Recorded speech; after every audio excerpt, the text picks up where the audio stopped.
E aí, gente? Foi o Senado reagir como instituição e o Supremo Tribunal Federal imediatamente encolheu. Eu não tinha dúvida nenhuma. A nota emitida um minuto depois da publicação do resultado lá é a negação de tudo que o Supremo Tribunal Federal foi até aqui. O Supremo Tribunal Federal, né? O Supremo Tribunal Federal reafirma o seu respeito à prerrogativa constitucional do Senado Federal. A vida republicana se fortalece quando divergências são tratadas com elevação e urbanidade. Ah, tá. Tá bom. Ave senatus, morituri te salutant. Essa que é a verdade, é a saudação que os gladiadores davam para o imperador lá no Coliseu. Ave César, os que vão morrer te saúdam. Eles entenderam na hora, gente, que se quem está fora não entra, nem armado e vestido de ouro, com um chute desse tamanho na bunda, quem está dentro também pode muito bem ser saído. É o Laboiti, gente. O Etienne tinha toda a razão. A existência do tirano depende essencialmente da vontade do povo de ser tiranizado. O Brasil estava sob uma ditadura porque deixou. Muito mais que imposição da força, a obediência é um hábito e uma escolha, onde o poder do opressor depende totalmente do consentimento dos oprimidos. E é um consolo a gente saber que verdades como essa, de mais de 500 anos de idade, afinal, também valem para o Brasil. Então tá aí, olha, desde 1894, o Senado, portanto, renasceu, gente, e com ele o poder legislativo e a voz do povo. Aqueles 42 votos contra, como que por milagre vão desentortar o sistema inteiro, vão desencadear uma rearrumação de todos os poderes e da relação entre eles, inclusive o quarto poder. Enfim, tem lição para todo mundo nisso, gente. O Lula vem há 40 anos derrubando todas as árvores à volta dele. Sobraram os cuecas e os Randolphs aí. E agora, nem subornando o país inteiro. O Brasil que se vende aprendeu com ele. Embolsa a grana, mas não entrega. Chega! Chega! Ele vai morrer seco e amargurado debaixo do solão do deserto que ele mesmo criou. E a ditadura bandalha vai morrer com ele. Uma não existe sem o outro. Vai murchar até sumir se o país que ouvia e obedecia continuar desobedecendo. Também para quem se enganou, meu bem, né, ficou a lição. Constitucionalismo é constitucionalismo. Religião é religião. Cada macaco no seu galho. E hoje, com a dosimetria aí, dependendo da dose, vai se reabrir a janela para que o Poder Judiciário volte a respirar sem a ajuda de aparelhos. E na dobradiça dessa virada, gente, está o falecido quarto poder. A delícia que foi ver o luto da imprensa domesticada. Não se via um canto de boca virado para cima ontem enquanto o mundo desabava lá no Senado da República.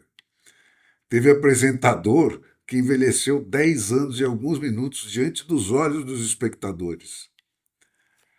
Essa imprensa amadora, eu falo das empresas, né, rebaixada a esporte de bilionário, né, que se permite abrigar aí um jornalismo sovietizado, conseguiu ficar para trás até do famigerado centrão do Congresso Nacional Brasileiro em matéria de alienação daquele povo de que ela deveria ser a voz, né, mas cujo santo nome ela nem pronuncia mais.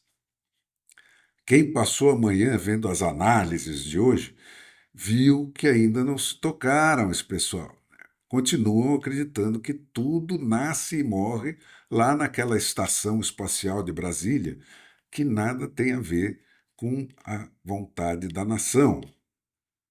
Para os habitantes daquela nave, gente, a Terra ficou pequenininha lá embaixo. não dá para ver gente. E nem eles querem. Eles não têm fontes aqui embaixo. Essa imprensa olha Brasília na horizontal, porque uma coisa é filha da outra. Todos os movimentos para ela se referem exclusivamente às tramóias dos participantes lá daquela briga de faca no escuro, da fauna que disputa adentadas os pedaços do Estado. Essa imprensa acredita que política é isso, gente. E pior, essa imprensa acredita que o Brasil é isso. E como é ela que faz a ponte entre o Brasil oficial e o Brasil real, a política de fato vira só isso e ameaça levar o Brasil com ela, de arrasto. O Pulitzer tinha razão. Com o tempo, uma imprensa cínica, mercenária, demagógica e corrupta formará um público tão vil quanto ela mesma. A imprensa, gente, vai ter que redefinir para quem é que ela trabalha. Se não desembarcar da nave e voltar para a Terra, se não deixar de olhar tudo isso na horizontal, se continuar não tendo que virar a cabeça para cima para olhar para a nave de Brasília, vai perder definitivamente a corrida para quem está fazendo jornalismo aqui embaixo. Ouvindo esse pessoal, a gente ficou sabendo o que é que o Alcolumbre move, né? Quem é que ele move? Mas o que é que move o Alcolumbre?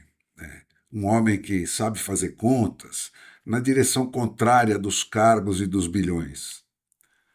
Gente, é o povo brasileiro, né, que está esperando de tocar ali na frente na eleição do presidente e dos senadores.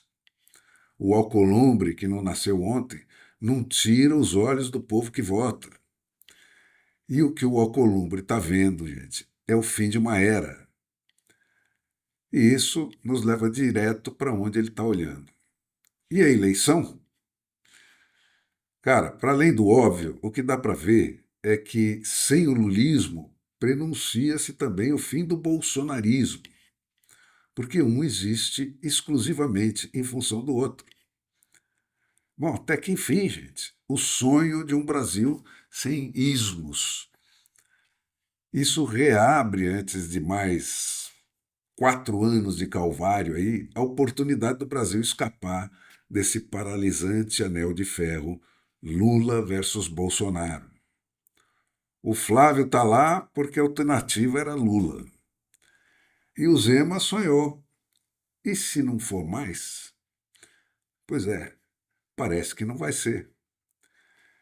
Então, gente, o que tem aí pela frente é a conversão incerteza da perspectiva de se corrigir uma gigantesca e vergonhosa injustiça e de dar um jeito na terra arrasada que o Lula deixou aí com tudo que ele gastou para comprar o Brasil e não levar. Não é pouca porcaria. A pergunta agora passa a poder ser quem é que é capaz de consertar as duas coisas.